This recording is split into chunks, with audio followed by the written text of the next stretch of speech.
जब मैंने 1976 में अपना डिप्लोमा हासिल किया, मैं फ्लोरिडा स्टेट यूनिवर्सिटी में अकाउंटिंग के ऑनर्स के साथ ग्रेजुएट हुई और अपनी कक्षा में काफ़ी ऊंचे स्थान पर रही। तो मेरे मम्मी डैडी का लक्ष्य पूरा हो गया था। यह उनकी ज़िंदगी की सबसे बड़ी उपलब्धि थी। मास्टर प्लान के हिसाब से मुझे एक बिग एट काउंटिंग फर्म में नौकरी भी मिल गई। अब मुझे उम्मीद थी एक लंबे करियर और कम उम्र में रिटायरमेंट की। मेरे पति माइकल भी इसी रास्ते पर चले थे। हम दोनों ही बहुत मेहनती परिवारों से आए थे जो बहुत अमीर नहीं थे। माइकल ने ऑनर्स के साथ ग्रेजुएशन किया था, एक बार नहीं बल्कि 2 बार। पहली बार इंजीनियर के रूप में और फिर लॉ स्कूल से। उन्हें जल्द ही पेटेंट लॉ में विशेषज्ञता रखने वाली वाशिंगटन डीसी की एक मानी हुई लॉ फर्म में नौकरी मिल गई और इस तरह उनका भविष्य भी सुनहरा लग रहा था। उनके करियर का नक्शा साफ था और यह बात तय थी कि वह भी जल्द ही रिटायर हो सकते हैं।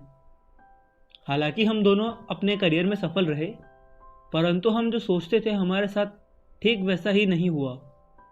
हमने कई बार नौकरियां बदली, हालांकि हर बार नौकरी बदलने के कारण सही थे, परंतु हमारे लिए किसी ने पेंशन योजना में निवेश नहीं किया। हमारे रिटायरमेंट फंड हमारे खुद के लगाए पैसों से ही बढ़ रहे हैं। हमारी शादी बहुत सफल रही है और हमारे 3 बच्चे हैं। उनमें से 2 कॉलेज में हैं और तीसरा अभी हाई स्कूल में गया ही है। हमने अपने बच्चों को सबसे अच्छी शिक्षा दिलाने में बहुत सा पैसा लगाया। 1996 में एक दिन मेरा बेटा स्कूल से घर लौटा। स्कूल से उसका मोहभंग हो गया था। वह पढ़ाई से ऊब चुका था। मैंने उन विषयों को पढ़ने में इतना ज़्यादा समय बर्बाद क्यों करूं जो असल ज़िंदगी में मेरे कभी काम नहीं आएंगे, उसने विरोध किया।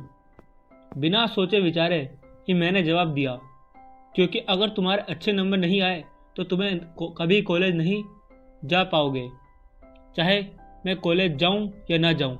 उसने जवाब दिया, मैं अमीर बनकर दिखाऊंगा। अगर तुम कॉलेज से ग्रेजुएट नहीं हुए तो तुम्हें कोई अच्छी नौकरी नहीं मिलेगी। मैंने एक माँ की तरह चिंतित और आतंकित होकर कहा, बिना अच्छी नौकरी के तुम किस तरह अमीर बनने के सपने देख सकते हो। मेरे बेटे ने मुस्कुराकर अपने सिर को बोरियत भरे अंदाज में हिलाया। हम यह चर्चा पहले भी कई बार कर चुके थे। उसने अपने सिर को झुकाया और अपनी आंखें घुमाने लगा। मेरी समझदारी भरी सलाह एक बार फिर उसके कान से भीतर नहीं गई थी। हालांकि वह स्मार्ट और प्रबल इच्छा शक्ति वाला युवक था, परंतु वह नम्र और शालीन भी था। मम्मी, उसने बोलना शुरू किया और भाषण सुनने की बारी अब मेरी थी। समय के साथ चलिए, अपने चारों तरफ देखिए। सबसे अमीर लोग अपनी शिक्षा के कारण इतने अमीर नहीं बने हैं। माइकल जॉर्डन और मैडोना को देखिए, यहाँ तक कि बीच में ही हार्वर्ड छोड़ देने वाले बिल गेट्स ने माइक्रोसॉफ्ट कायम किया।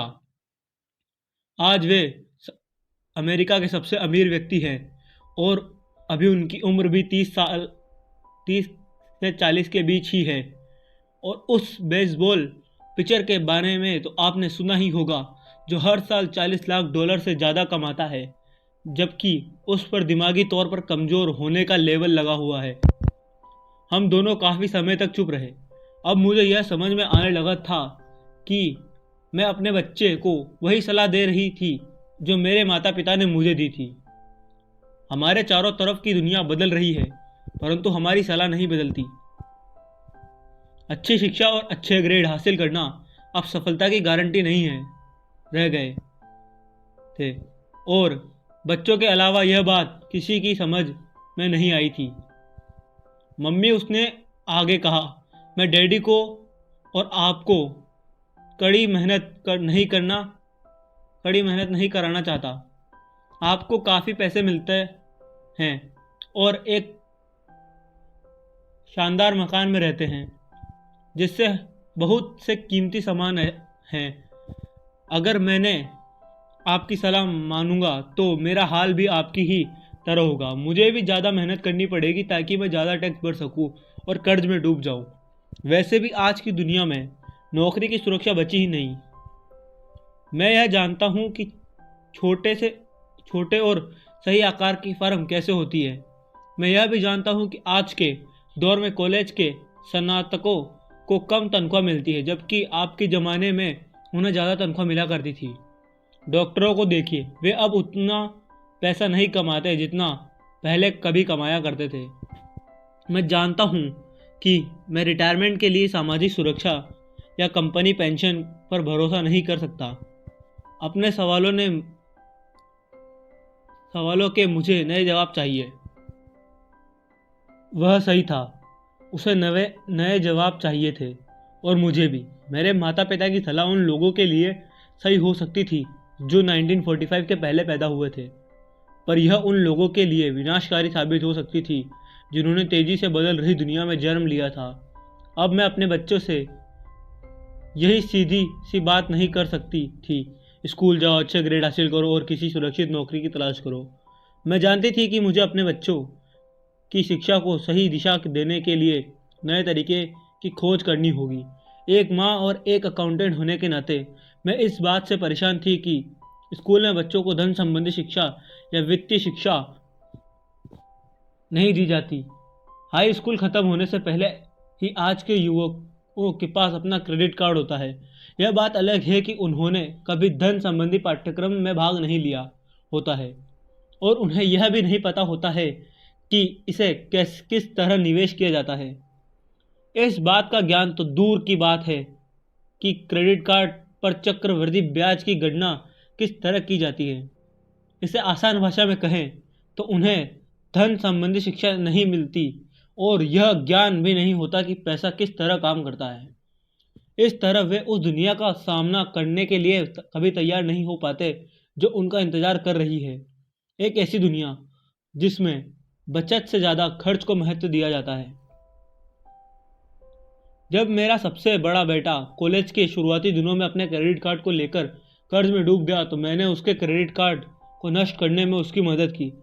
साथ ही मैं ऐसी तरकीब भी खोजने लगी जिससे मेरे बच्चों में पैसे की समझ आ सके। पिछले साल एक दिन मेरे पति ने मुझे अपने ऑफिस में फ़ोन किया। मेरे सामने एक सज्जन बैठे हैं और मुझे लगता है कि तुम उनसे मिलना चाहोगी। उन्होंने कहा। उनका नाम रॉबर्ट कियोसाकी है। वे एक व्यवसायिक और निवेशक हैं तथा वे एक शैक्षणिक उत्पाद का पेटेंट करवाना चाहते हैं। मुझे लगता है कि तुम इसी चीज़ की तलाश कर रही थी जिसकी मुझे तलाश थी। मेरे पति माइक रॉबर्ट कियोसाकी द्वारा बनाए जा रहे नए शैक्षणिक उत्पाद कैश फ्लो से इतना प्रभावित थे कि उन्होंने इसके परीक्षण में हमें बुलवा लिया। यह एक शैक्षणिक खेल था।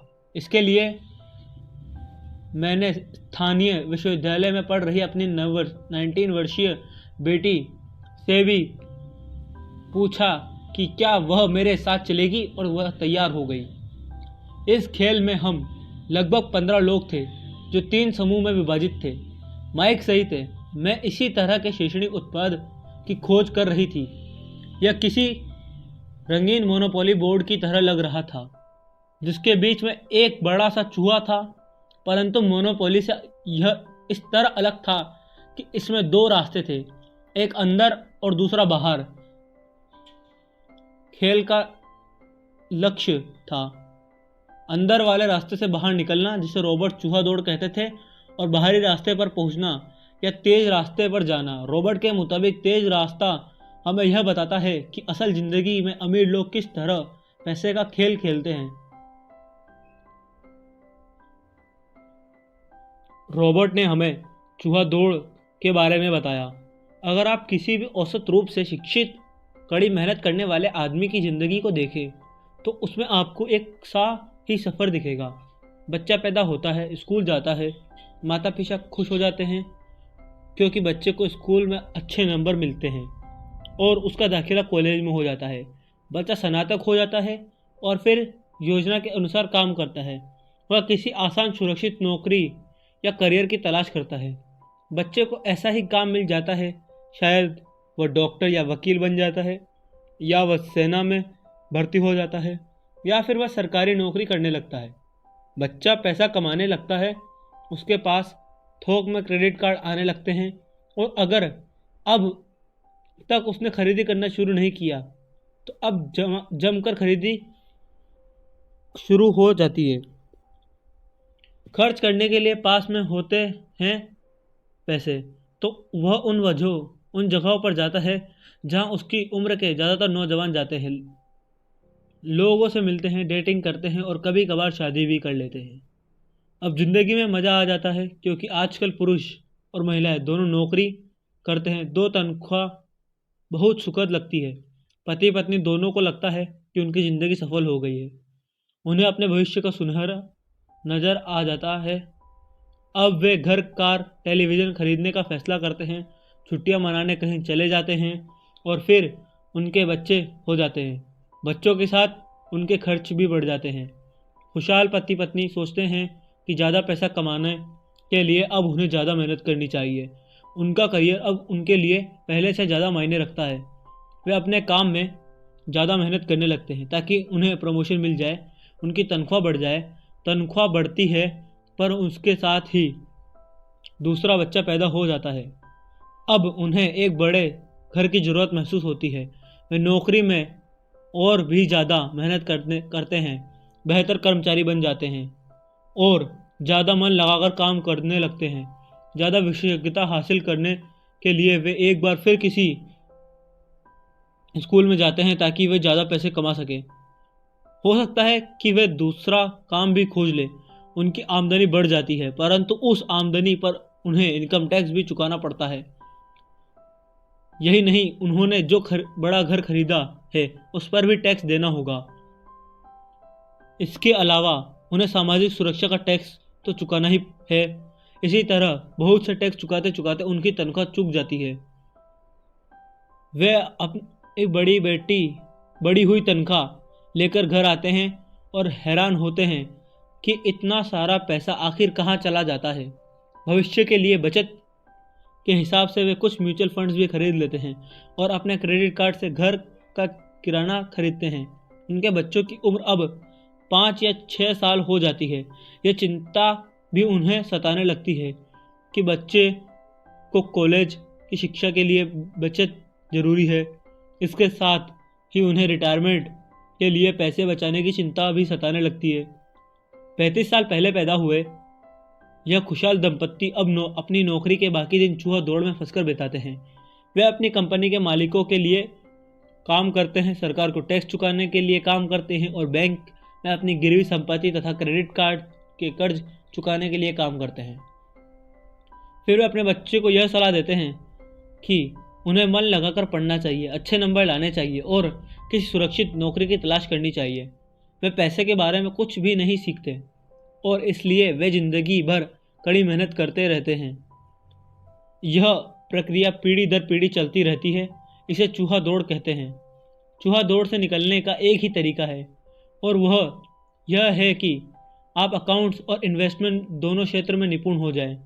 दिक्कत यह है कि इन दोनों ही विषय में को बोरिंग और कठिन माना जाता है। मैं खुद एक CPA हूँ और मैंने बिग 8 काउंटिंग फर्म के लिए काम किया है।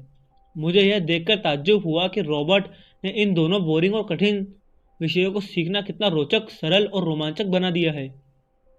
सीखने की प्रक्रिया इतनी अच्छी तरह छुपा ली गई थी कि जब हम चूहा दौड़ से बाहर निकलने के लिए जी जान लगा रहे थे तो हमें यह ध्यान ही नहीं रहा कि हम कुछ सीख रहे हैं। शुरू में तो हम एक नए शैक्षणिक खेल का परीक्षण कर रहे थे, परंतु जल्द ही इसी खेल में मुझे और मेरी बेटी को मज़ा आने लगा। खेल के दौरान हम दोनों ऐसे विषयों पर बात कर रहे थे जिनके बारे में हमने पहले कभी बातें नहीं की थी। एक लेखपाल होने के कारण इनकम स्टेटमेंट और बैलेंस शीट से जुड़ा खेल खेलने में मुझे कोई परेशानी नहीं हुई। मैंने खेल के नियम और इसकी बारीकियां समझने में अपनी बेटी और दूसरे लोगों की मदद की। उस रोज़ मैं चूहा दौड़ में सबसे पहले बाहर निकली और केवल मैं ही बाहर नहीं निकल पाई। बाहर निकलने में मुझे 50 मिनट लगे।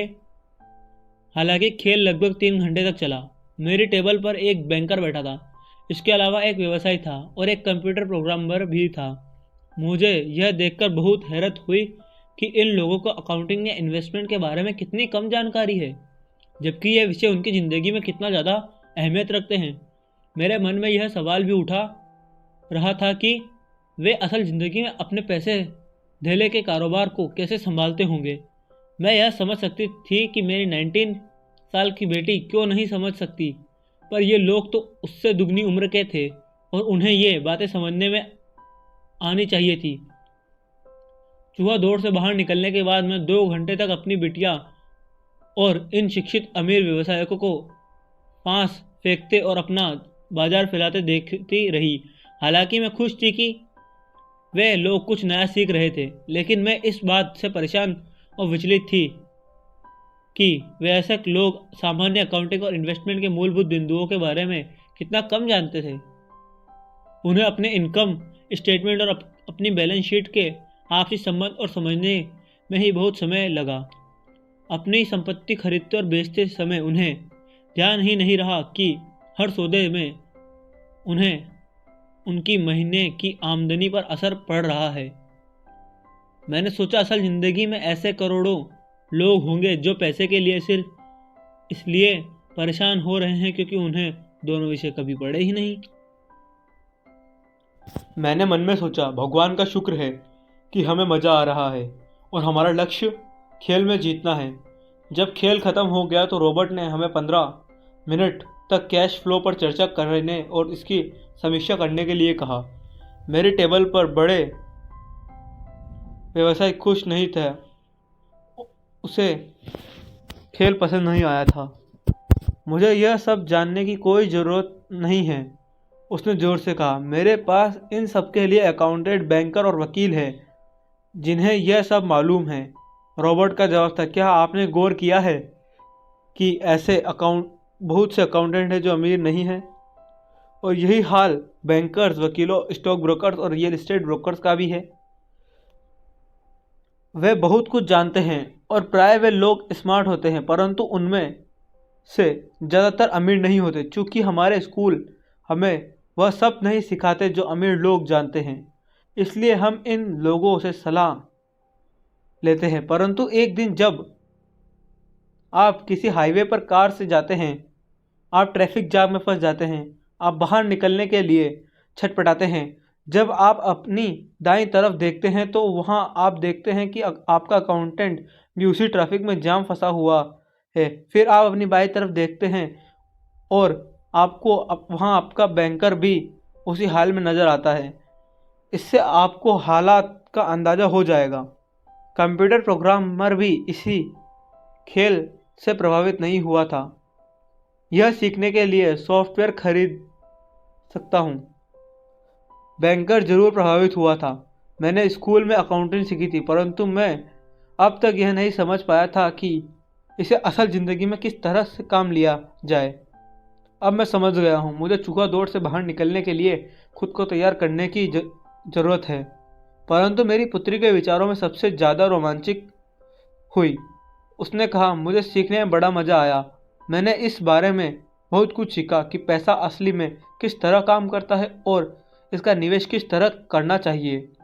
फिर उसने आगे कहा, अब मैं जानती हूँ कि मैं अपने काम करने के लिए किस तरह का व्यवसाय चुनूँ, और यह व्यवसाय चुनने के कारण नौकरी की सुरक्षा, उससे मिलने वाले फ़ायदों या तनख्वाह नहीं होंगे।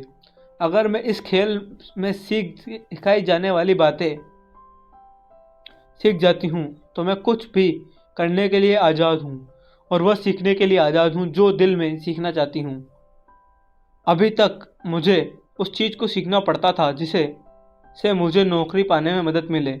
अगर मैं यह खेल सीख जाती हूँ तो मुझे नौकरी की सुरक्षा और सामाजिक सुरक्षा की ज़्यादा चिंता नहीं होगी, जैसे कि मेरी बहुत सी सहेलियों को होती है। खेल ख़त्म होने के बाद मुझे रॉबर्ट से बात करने के लिए ज़्यादा समय नहीं मिला। हमने उनकी योजना पर आगे बातें करने के लिए बाद में मिलने का फैसला किया। इतना तो मैं जानती थी कि इस खेल के बहाने रॉबर्ट यह चाहते थे कि लोग में पैसे की बेहतर समझ विकसित हो जाए।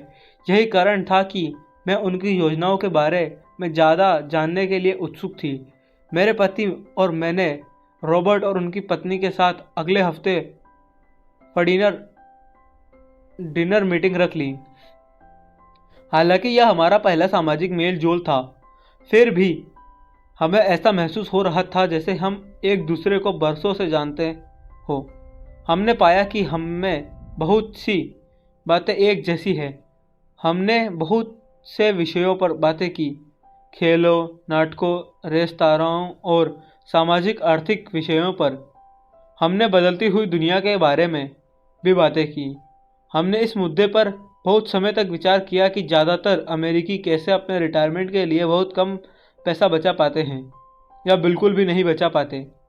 हमने सामाजिक सुरक्षा और मेडिक्योर की लगभग दिवालिया हालत पर भी विचार किया। क्या हमारे बच्चों को 7.5 करोड़ वृद्ध लोगों के रिटायरमेंट के लिए टैक्स चुकाना होगा? हम हैरान थे। पेंशन योजना के बरसों बैठकर कितना बड़ा खतरा मोल ले रहे हैं भरोसे बैठकर कितना बड़ा खतरा मोल ले रहे हैं। रॉबर्ट की सबसे बड़ी चिंता यह थी कि अमीरों और गरीबों के बीच फासला लगातार बढ़ता जा रहा है। ऐसा न सिर्फ अमेरिका में हो रहा है बल्कि पूरी दुनिया में हो रहा है। रॉबर्ट स्वशिक्षित और स्वनिर्मित व्यवसायी थे। वे दुनिया भर में निवेश कर चुके थे और 47 वर्ष की उम्र में रिटायर होने में सफल हो गए थे। वे काम इसलिए कर रहे थे क्योंकि उन्हें भी वही चिंता थी जो मुझे अपने बच्चे को लेकर सता रही थी। वे जानते थे दुनिया बदल चुकी है, परंतु इसके बावजूद शिक्षा पद्धति बिल्कुल भी नहीं बदली थी। रॉबर्ट के अनुसार बच्चे सालों तक दाकियानूसी शिक्षा पद्धति में अपना समय गुजारते हैं और ऐसे विषय पढ़ते हैं जो उनके जीवन में कभी भी कहीं भी काम नहीं आने वाले हैं, और वे ऐसी दुनिया के लिए तैयारी करते हैं जिसका अब नामो निशान भी नहीं बचा है। आज आप किसी भी बच्चे को जो सबसे खतरनाक सलाह दे सकते हैं वह यह है, स्कूल जाओ, अच्छे नंबर लाओ और कोई सुरक्षित नौकरी ढूंढो। उन्होंने कहा, यह पुरानी सलाह है और यह खराब सलाह है। अगर आप यह देख सकते हैं कि एशिया, यूरोप, दक्षिण अमेरिका में क्या हो रहा है तो आप भी उतनी चिंतित होंगी जितना मैं। रॉबर्ट के अनुसार यह बुरी सलाह है, क्योंकि अगर आप चाहते हैं कि आपके बच्चे का भविष्य आर्थिक रूप से सुरक्षित हो तो आप पुराने नियमों के सहारे नए खेल को नहीं खेल सकते। यह बहुत खतरनाक होगा। मैंने उससे पूछा कि पुराने नियमों से उसका क्या मतलब है। मेरे तरह के लोग अलग तरह के नियमों से खेलते हैं और आपकी तरह के लोग पुराने नियमों की लीक पर ही चलते रहते हैं। उन्होंने कहा, क्या होता है जब कोई कॉरपोरेशन स्टाफ काम करने की घोषणा करता है, लोगों को नौकरी से निकाल दिया जाता है, परिवार तबाह हो जाते हैं, बेरोजगारी बढ़ जाती है। हाँ, परंतु कंपनी पर इसका क्या असर पड़ता है, खासकर जब वह कंपनी स्टॉक एक्सचेंज में दर्ज होए। जब स्टाफ कम करने की घोषणा होती है तो स्टॉक की कीमत बढ़ जाती है। मैंने कहा, जब कंपनी तनख्वाह का खर्च कम करती है तो बाजार इस बात को पसंद करता है, ऐसे चाहे स्टाफ कम करके किया जाए या फिर कंप्यूटर के माध्यम से किया जाए। उन्होंने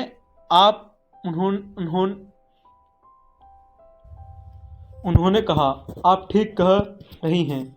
और जब स्टॉक की कीमतें बढ़ती है तो मेरी तरह के लोग, यानी जिनके पास उस कंपनी के शेयर होते हैं, वे ज़्यादा अमीर हो जाते हैं। अलग तरह के नियमों से मेरा यही आशय था। कर्मचारी हारते हैं, मालिक और निवेशक जीतते हैं। रॉबर्ट कर्मचारी और मालिक के बीच में फ़र्क को समझा रहे थे। यह फ़र्क था अपनी किस्मत पर खुद का अपना नियंत्रण होना या फिर अपनी किस्मत पर किसी दूसरे का नियंत्रण होना। परंतु ज़्यादातर लोग यह नहीं समझ पाते थे कि ऐसा क्यों होता है। मैंने कहा, उन्हें लगता है कि यह ठीक नहीं है।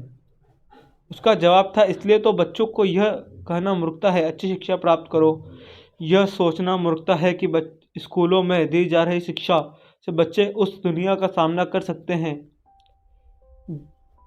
करने के लिए तैयार हो जाएंगे जिसमें वे कॉलेज के बाद पहुंचने वाले हैं। हर बच्चे को ज़्यादा शिक्षा की ज़रूरत है, एक अलग तरह की शिक्षा की, और उन्हें एक नए नियमों को जानने की भी ज़रूरत है, अलग तरह के नियमों को जानने की। धन के कुछ नियम होते हैं जिनसे अमीर लोग खेलते हैं, और धन के कुछ और नियम होते हैं जिनसे बाकी 95% लोग खेलते हैं। और ये 95% लोग उन नियमों को अपने घर और स्कूल में सीखते हैं। इसलिए आजकल किसी बच्चे से यह कहना खतरनाक है, मन लगाकर पढ़ो और अच्छी नौकरी खोजो। आज बच्चों को अलग तरह की शिक्षा की ज़रूरत है, और आज की शिक्षा नीति उन्हें कुछ मूलभूत बातें नहीं सिखा पा रही है। इस बात से कोई फ़र्क नहीं पड़ता कि क्लासरूम में कितने कंप्यूटर रखे हैं या स्कूल कितना पैसा खर्च कर रहे हैं। जब शिक्षा नीति में वह विषय ही नहीं है तो उसे किस तरह पढ़ाया जा सकता है। अब सवाल यह उठता है कि किस तरह माता पिता अपने बच्चों को वह सिखा सकते हैं जो वह स्कूल में नहीं सीख पाते। आप अपने बच्चों को अकाउंटिंग किस तरह सिखा सकते हैं? क्या इससे वे बोर नहीं हो जाते? और आप उन्हें किस तरह निवेश करना सिखाएंगे? जब एक पालक के रूप में आप खुद निवेश के खतरे से डरते हैं, अपने बच्चों को सुरक्षित जीवन के लिए तैयार करने के बजाय मैंने यह बेहतर समझा कि उन्हें रोमांचक जीवन के लिए तैयार किया जाए। तो आप किस तरह किसी बच्चे को धन और उन सब चीज़ों के बारे में सिखा सकते हैं जिन पर हमने कभी विचार किया है? मैंने रॉबर्ट से पूछा। हम किस तरह इसे माता पिता के लिए आसान बना सकते हैं, खासकर तब जब उन्हें खुद ही इसकी समझ न हो? उन्होंने कहा, मैंने इस विषय पर पुस्तक लिखी है। वह पुस्तक कहाँ है? मेरे कंप्यूटर में। यह बरसों से वहीं बिखरी पड़ी है। मैं कभी कभार उसमें कुछ बातें जोड़ देता हूँ, परंतु मैं आज तक उसे कभी इकट्ठा नहीं कर पाया। मैंने इस पुस्तक को तब लिखना शुरू किया था जब मेरी पहली पुस्तक बेस्टसेलर हो गई थी, परंतु मैं अभी तक अपनी नई पुस्तक को पूरा नहीं कर पाया हूँ। यह अभी भी खंडों में है, और वह पुस्तक निश्चित रूप से खंडों में ही थी। उन बेतरतीबों खंडों को पढ़ने के बाद मैंने यह फैसला किया कि पुस्तक निश्चित रूप से बेहतरीन थी और समाज में इसकी बहुत ज़रूरत थी, खासकर ऐसे समय में जब दुनिया तेज़ी से बदल रही थी। हम दोनों तत्काल इस निर्णय पर पहुँचे कि मैं रॉबर्ट की पुस्तक में सह-लेखन बन जाऊं। मैंने उनसे पूछा कि उनके विचारों में किसी बच्चे को कितनी वित्तीय शिक्षा की ज़रूरत होती है। उन्होंने यह कहा कि यह बच्चे पर निर्भर करता है। अपने बचपन में ही उन्होंने यह जान लिया था कि वे अमीर बनना चाहते हैं, और उन्हें एक ऐसे पिता स्वरूप व्यक्ति मिल गए थे जो अमीर थे और जो उनका मार्गदर्शन करने के इच्छुक भी थे। रॉबर्ट का कहना था कि शिक्षा ही सफलता की नींव है। जिस तरह स्कूल में सिखाई गई बातें महत्वपूर्ण होती है, उसी तरह धन संबंधी समझ और बोलने की कला भी महत्वपूर्ण होती है। आगे की कहानी रॉबर्ट के दो डैडियों के बारे में है, जिनसे ऐसे एक अमीर और एक दूसरे गरीब। इनके जरिए रॉबर्ट उन रहस्यों को बताएंगे जो उन्होंने अपने जीवन में सीखे हैं। दोनों डैडियों के बीच का अंतर एक खास बात उजागर करता है। इस पुस्तक को मैंने बढ़ाया है, इससे मैं कुछ और जोड़ घटाया है और इसे व्यवस्थित करने का काम किया है। जो अकाउंटेंट इस पुस्तक को पढ़े, उनसे मेरा यही अनुरोध है कि वे अपने किताबी ज्ञान को एक तरफ रख दें और अपने दिमाग में रॉबर्ट के सिद्धांतों को घुसा जाने दें। हालांकि उनमें से कई सिद्धांत पहली नज़र में गलत लगेंगे। अकाउंट के सिद्धांत की बुनियादी बातों को चुनौती देते लगेंगे, परंतु यह याद रखें कि वे महत्वपूर्ण दृष्टि देते हैं कि किस तरह सच्चे निवेशक अपने निवेश के फैसलों का विश्लेषण करते हैं। जब हम अपने बच्चों को स्कूल जाने से, मेहनत से पढ़ने और अच्छी नौकरी पाने की सलाह देते हैं, तो अक्सर हम ऐसा सांस्कृतिक आदतों के कारण करते हैं। ऐसा करना हमेशा सही चीज़ मानी गई है। जब मैं रॉबर्ट से मिली तो उनके विचारों ने शुरू में तो मुझे चौंका दिया। दो डैडियों के साथ पले बड़े रॉबर्ट के सामने दो अलग अलग लक्ष्य होते थे। उनके पढ़े लिखे डैडी उन्हें कॉरपोरेशन में नौकरी करने की सलाह देते थे, उनके अमीर डैडी उन्हें कॉरपोरेशन का मालिक बनने की सलाह देते थे।